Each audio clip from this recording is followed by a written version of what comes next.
परमेश्वर ने हम सभी आत्माओं को, आप जी को, सारे ब्रह्मांडों की जितनी आत्माएं हैं, अपने शरीर से, अपने वचन से उत्पन्न कर दिया।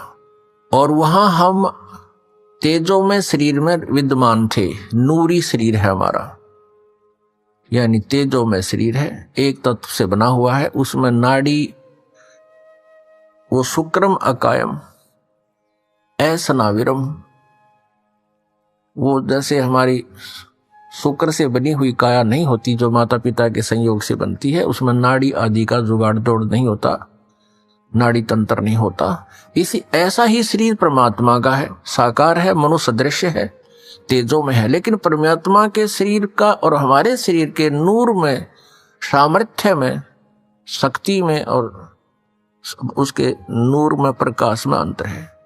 पूर्ण परमात्मा सत्य पुरुष यानी कबीर देव जी का जो सतलोक में शरीर है, उसका एक रोमकूप में करोड़ सूर्य, करोड़ चंद्रमा से भी अधिक रोशनी है।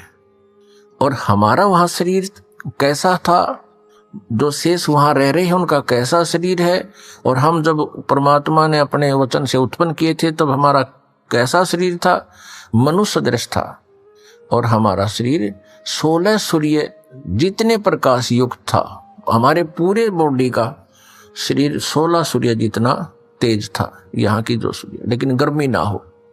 अक्सर पुरुष मानसरोवर में जाके नहाने लगा, नहाते नहाते गहरा चला गया और वहां वो पानी में ही सो गया, निंद्रा आ गई। अपन आत्मा सतलोक के अंदर श्वासों से शरीर नहीं है, बहुत समय तक वो बाहर नहीं आया। तब परमेश्वर कबीर देव जी ने उसी जल से जल लिया हाथ में, अपनी वचन शक्ति से उसको जादूगर की तरह एक अंडा बना दिया। उस अंडे में एक जीवात्मा प्रवेश करती, उस अंडे को छोड़ दिया उस मानसरोवर में। वो गड़गड़ गड़गड़ करता हुआ नीचे पहुंचा तो वो अक्सर पुरुष की जो अधूरी निंद्रा भंग होगी, जिस कारण से वो कुछ कोपित हो गया, उस कोपित दृष्टि से उसने अंडे की तरफ देखा कि किसने मुझे डिस्टर्ब किया है।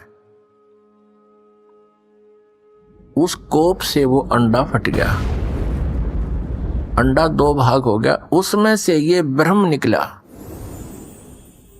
अब आगे चल के इसी इतिहास में, इसी लीला कहानी में, अमर कथा में, या सत्यनारायण कथा जो दास आपको सुना रहा है, अभी तक जो विष्णु जी को सत्यनारायण मानकर सत्यनारायण कथा कहा करते थे, वो सत्यनारायण कथा नहीं थी। अब ये है सत्यनारायण कथा। सत्यनारायण माने अविनाशी भगवान की कथा।